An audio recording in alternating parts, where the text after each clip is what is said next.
Ashe, Ashe, Ashe, Ashe. I say that every mother loving day. So, Ashe, Grandmaster 11 Twin Flame, definitely coming to you. Hope everybody out there is having a beautiful day. Definitely check the jewels. Definitely check the jewels. And this video right here is just something that I'm just going off the wind with because for the past few days, I've been around people who've had certain discussions and certain topics and things like that, dealing with these past instances. And it's a lot. So I feel like instead of just making one video, I decided to just make one whole video. And if there's anybody out there that has any spiritual insight or any information that they would like to give, definitely feel included to join the discussion. So what I wanted to talk about today was I want to talk about a lot of different things from generational slave mentality, aka generational curses, and then also from relationship insecurities. So since this is almost like a freestyle in a way, I'm just going off of how I feel and what I'm thinking. So what I want to say first is that I've always been the type of person that I've been a great listener because I love people who have knowledge and I love when people are giving advice and things like that. But the problem is that I'm also a person that don't like listening to people give advice, such as if you do not own a business, then you should not really be giving business advice because really what you are giving advice in is the fact that you don't own a business. So if you are not actually married or in a relationship, then you shouldn't really be giving relationship advice because all this person could be giving to you is what it means to be single. But another thing is that they can also be giving you things that, okay, things to think about since, some people are single. And when you get into that moment, so what is relating to this aspect of is that I feel like a lot of people have relationship insecurities. And what I mean by that is that a lot of the issues that a lot of people deal with as adults are actually issues that a lot of people deal with that were actually generated or created from their childhood. So in a way, how you treat your children can be a reflection of how you was treated as your parents treated you. Or in another way is how you treat the person that you are with is really a reflection of what you are lacking or missing in your actual life. So I've been noticing how like a lot of people they will be in a relationship and they will look for certain comfort in their relationship, certain things in their relationship that they never actually had from their actual parents. So it's like saying since most women they choose men who remind them of their fathers. If a woman has father issues or something like that, she's still most likely going to be around a man who reminds her of her father.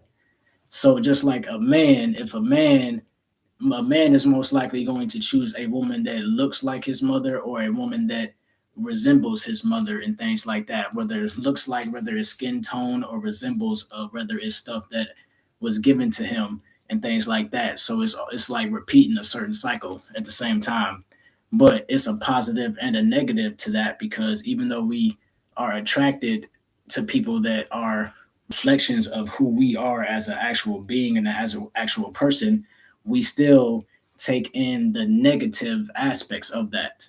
So just like let's say with the border patrol, and then in the border patrol, you have these state troopers and state people who are on horses, and they have whips, and they're whipping black people with an actual whip. So what it reminds me of in slavery times when you didn't do what they wanted you to do, when you said your name was Kuta Kinte because you was proud to be Indian or proud to be African, and they was telling you your name was Toby, they was whipping you for punishment. And then growing up back in the 80s, the 70s, the 90s, and stuff like that, we used to have our parents or our grandparents taking sticks off of the trees and whipping us. So it's like, and then even after that, people would take their house shoe or people would take their actual belt. And then when your child is not doing what they're supposed to do, you will whip them for punishment. Like, okay, I'm telling you to do this. You're not doing what I'm telling you to do, so I'm gonna whip you, which is a form of slave mentality because that's where we kind of got it from. It's a form of something that happened to us as a people. So we look at punishment as a form of whipping someone. So it's releasing that actual slave mentality, that relationship type of insecurity that most people have, that most people don't even look at or think about. So what is your divine feeling when it comes to punishment? What do you actually what would you consider if someone was in need of punishment? Because even like let's say in the Bible or something like that, when it comes to punishment, they be like, "Oh, I'm gonna just send you to hell," or you got to deal with these humans, or I'm gonna just take everything away from you that I was given to you, basically. So it's a lot of different things, and so not to get too far ahead because it all goes in. That's why I say it's a lot of stuff that I've been wanting to talk about, and yeah, so when it comes to the also another relationship insecurity is how the government, I feel like, especially since Generation X was basically the from the late 70s to the early 90s and stuff like that. It was targeting the homes of black families.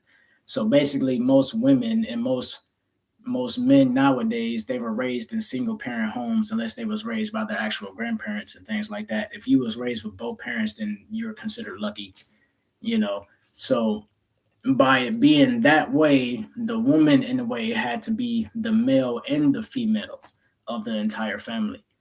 And that's when it goes into, okay, well, since Generation X was a target, last year they were talking about how majority of black men were more feminine than they should be, which is kind of crazy to me because now we're in 2021 and things like that, and they're talking about toxic masculinity.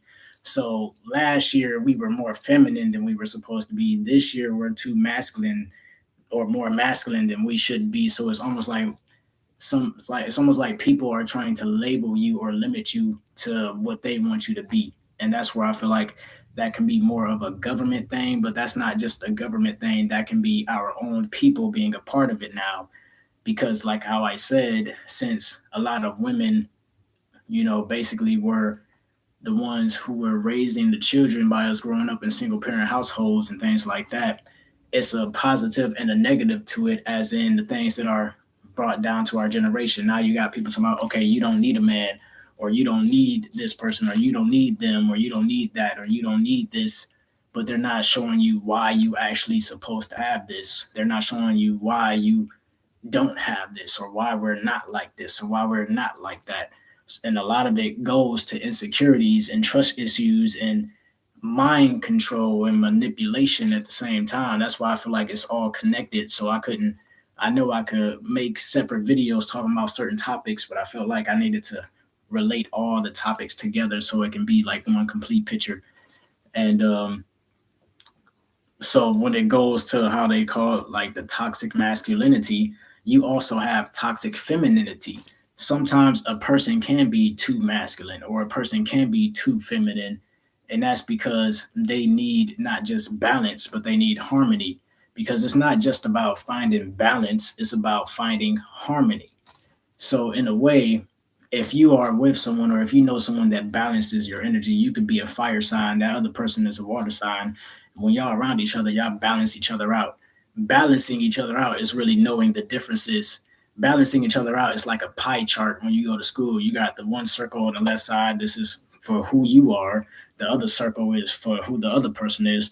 The middle circle is what actually relates y'all or connects y'all together. So y'all know y'all differences, and then y'all know y'all likes. Y'all know y'all dislikes. Y'all know y'all likes.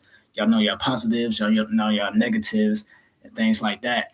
But it's the harmony of actually being in one and being in unison and being in unity with all of that that makes you a better person, rather than just you knowing your differences.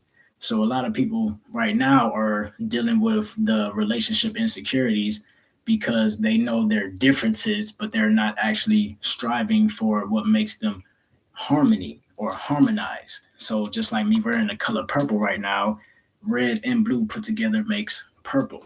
You get the color purple, you get purple rain, you get harmony, you get unity, you get all of that in one. And that's mainly because it's about having harmony because we wouldn't be dealing with so much darkness. The relationship insecurities is really darkness. A lot of people don't want to talk about the darkness. A lot of people don't want to talk about their relationship issues or their family issues or their personal issues. But a lot of those issues mainly go with being mentally healthy. So mental health is definitely a form of being wealthy, because when you deal with depression or you deal with sickness or you deal with certain things, a lot of people feel like they're the only ones dealing with it, but you're not really the only one. You're just probably the one who chooses not to talk about it or chooses not to partake in it. And a lot of people are dealing with so much darkness that they really don't even want to entertain the light aspect. It's like listening to a song. Somebody can hear a song that makes them feel pretty good, but then they'll be like, man, turn that shit off. Let me turn on this other shit. Then the shit they want to listen to is about robbing and shooting and killing. And it's like, yeah. And it's like, okay, well, your ignorance is a bliss. So right now, if that's what satisfies your spirit, I got what really satisfies your soul. But you don't want to satisfy your soul right now, because now you caught up in that bliss of the ignorance that you can hear it speaking to you, but it's just not your time. It's just not your moment. And sometimes a lot of people's moment can be in another lifetime or the next lifetime rather than this lifetime. So then they'll be looking at you like you weird, you crazy, or I don't want to talk about what you got to talk about because it's just something different about you. And then they just be missing out. Your time could have been right now, because what you do right now determines your past and your future, because the presence is right now. So it's like, that's why they call it the present, because it's a present. You get a whole gift if you just live in the now, but right now you just want to live in the future, or you just want to live in the past or some shit like that. So ain't nothing wrong with that, but it's still a double-edged sword. Life is a double-edged sword. Like in the middle of life, you got the point that's always pointing up, but then you got the two sides of it. The left side could be the past, the right side could be the future, but the point is still pointing upwards.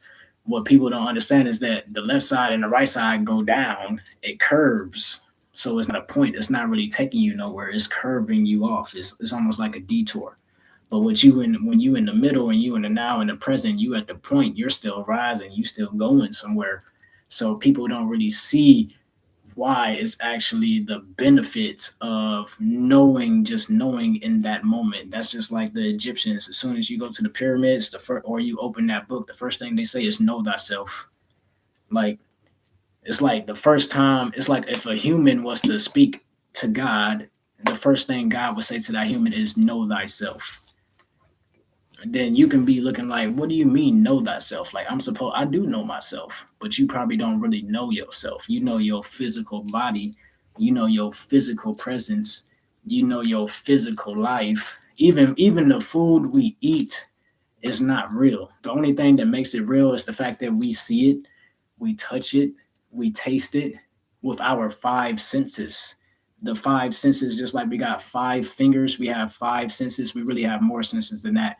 But when it comes to being a human in a physical body, we have five fingers for five senses.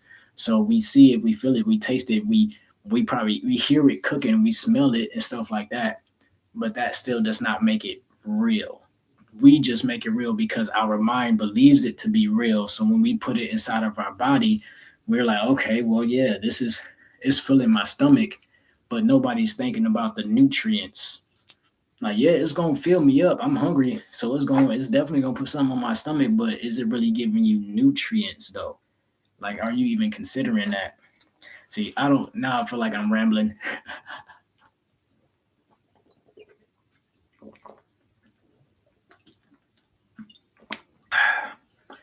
I had to drink my lemon and cucumber water. But so yeah, that's definitely something that I would like you all to think about. Thank you for the love. And remember, you can also chime in and say something or ask a question or just give your little 2 cents or something like that. It would definitely be a pleasure at the same time. And but so that's basically the main topics of what I want to talk about right now.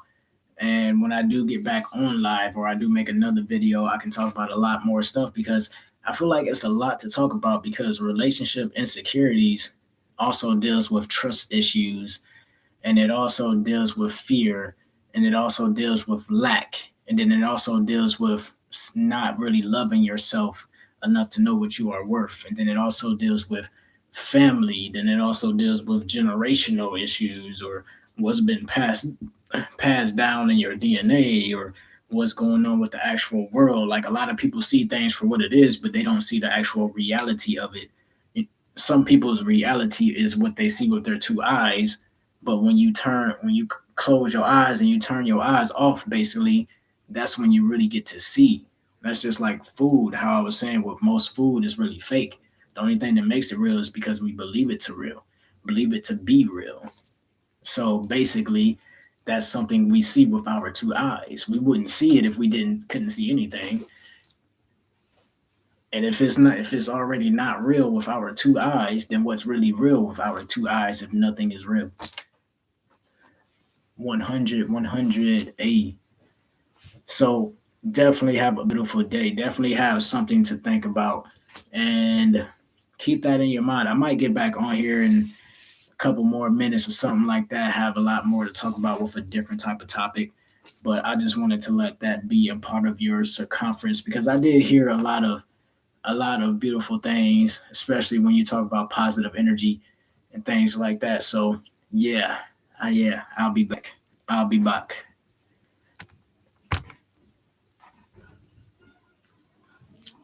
Ashe.